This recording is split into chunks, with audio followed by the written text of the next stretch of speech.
I'm into quite a busy time of the year. I currently have my examinations for my entire year. This time last year, I was in the same position. I had exams. With the exams, I was panicked. I was a little bit stressed about my performance in the exams because I didn't want to let down my expectations. I didn't want to let down all the hard work that I'd done in the internals, my assessments during the year, be let down by my external performance in exams. So I was stressed. But this time around, I'm calm. I don't really see the need to stress about school.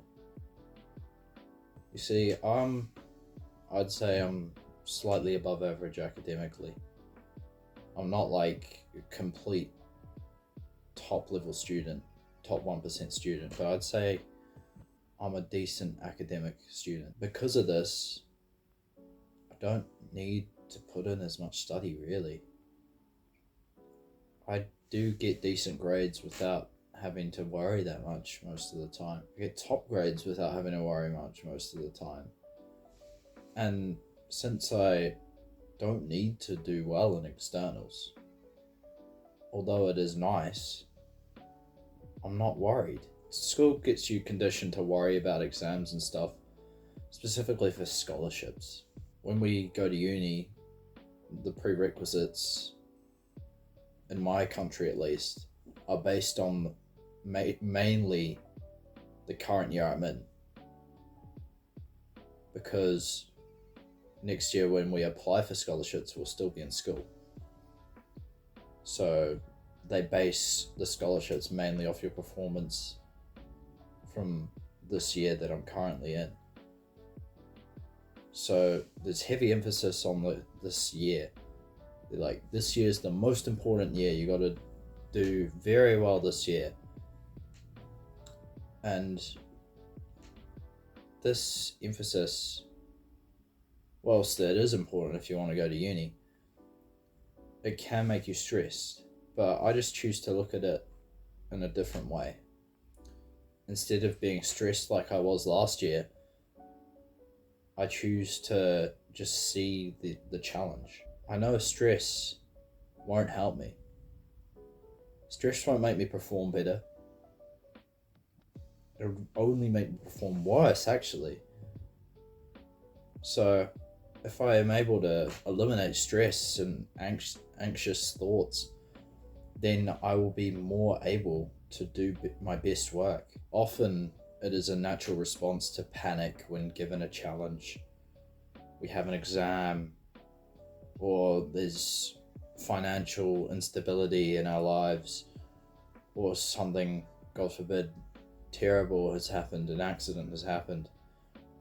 Our first response is panic, anxiety, or grief in the worst cases. None of these emotional responses help. We know that in life bad things will happen to us.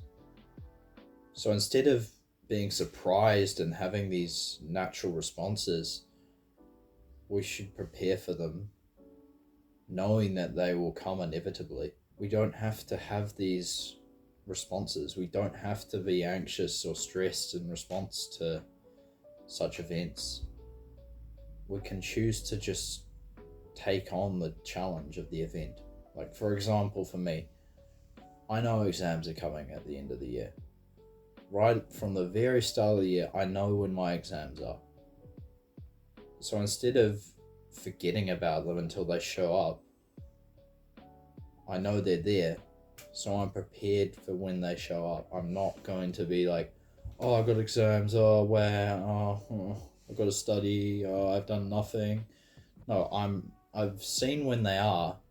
I can prepare and order my study to fit that if needed. And I don't even need to do much study because it's just going to add more stress and it's not going to help stick to my head. There's no need to panic in these situations because that just makes things worse. Thankfully, there's a philosophy that allows us to put these emotions aside in favor of a calmer, more competent mindset. The philosophy I'm talking about, you've probably heard of. It's Stoicism. And one of the main ideas of Stoicism is rejecting your natural impulses, those natural reactions you get when bad things happen to you. And rather than that, be calm, because it's realizing that external events are out of our control. And the only thing we will ever have control over is our reactions to them. And no one can take that control away from us, but only we can. Only we can change our reactions to events, so we can change it to be more positive and actually help us towards achieving whatever we need to achieve. Stoicism was founded by Zeno the Citium in Athens, Greece, around 300 BCE. And still, all these years later, it is relevant to our lives. The main ideas in Stoicism are still important in the modern day, and they can still be applied to the situations we face in day-to-day life. Stoicism is undoubtedly the most famous philosophy. It's been used by greats in history such as Epictetus, Marcus Aurelius, and Seneca. All of these men, powerful, using Stoicism. And Stoicism was the way they gained this power.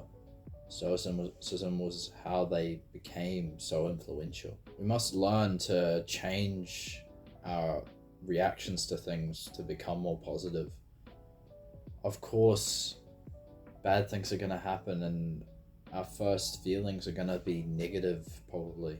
Say a loved one dies, you're going to feel grief. But these feelings, most of the time, don't help us. They don't help us accomplish the task at hand. Stoicism isn't saying to completely get rid of these emotions. No.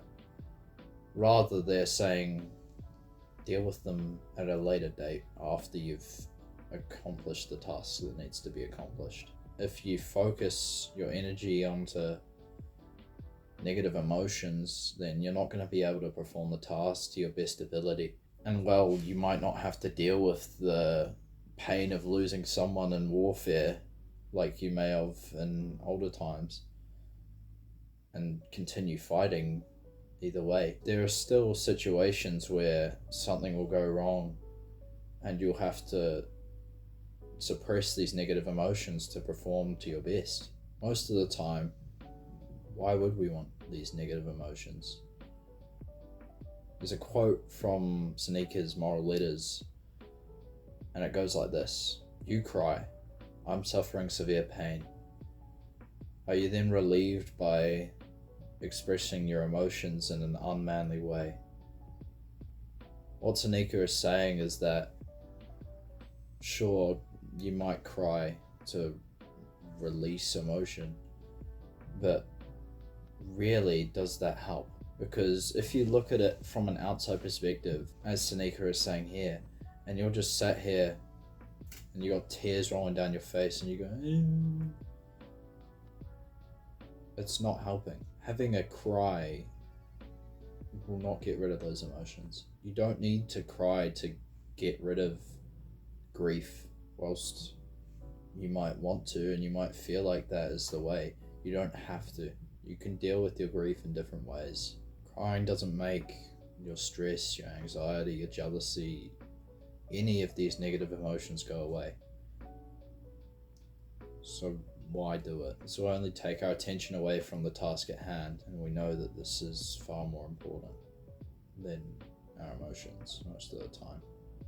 Similarly, we should not dwell on the past. Throughout your life, you've probably experienced some injustice that pops up in your mind every now and then. You might have been beaten, called a rude name, you might have a bully.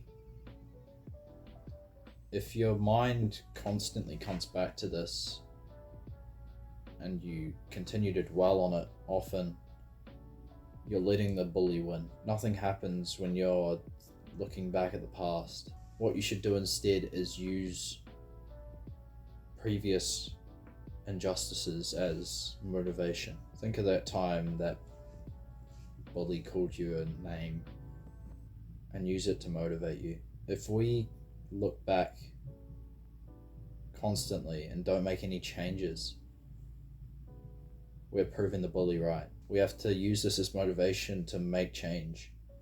Because if we make change and become a better person in spite of what they said to us,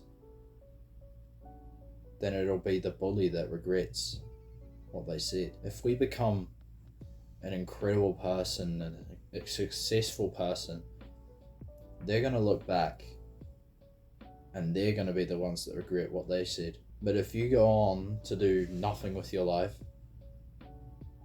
then they're not even going to remember who you are. Use this as the ultimate form of motivation. Use what they say to motivate you to be better, to make them regret their actions, because you can't go back. You can't go back 5 minutes before and say that comeback that you just thought of now. It's done. It's all over with. So don't even waste the time giving them even more time to inflict suffering once it's already done. Use it to motivate you and make them regret their actions. I love all of you. Now stop consuming and go create.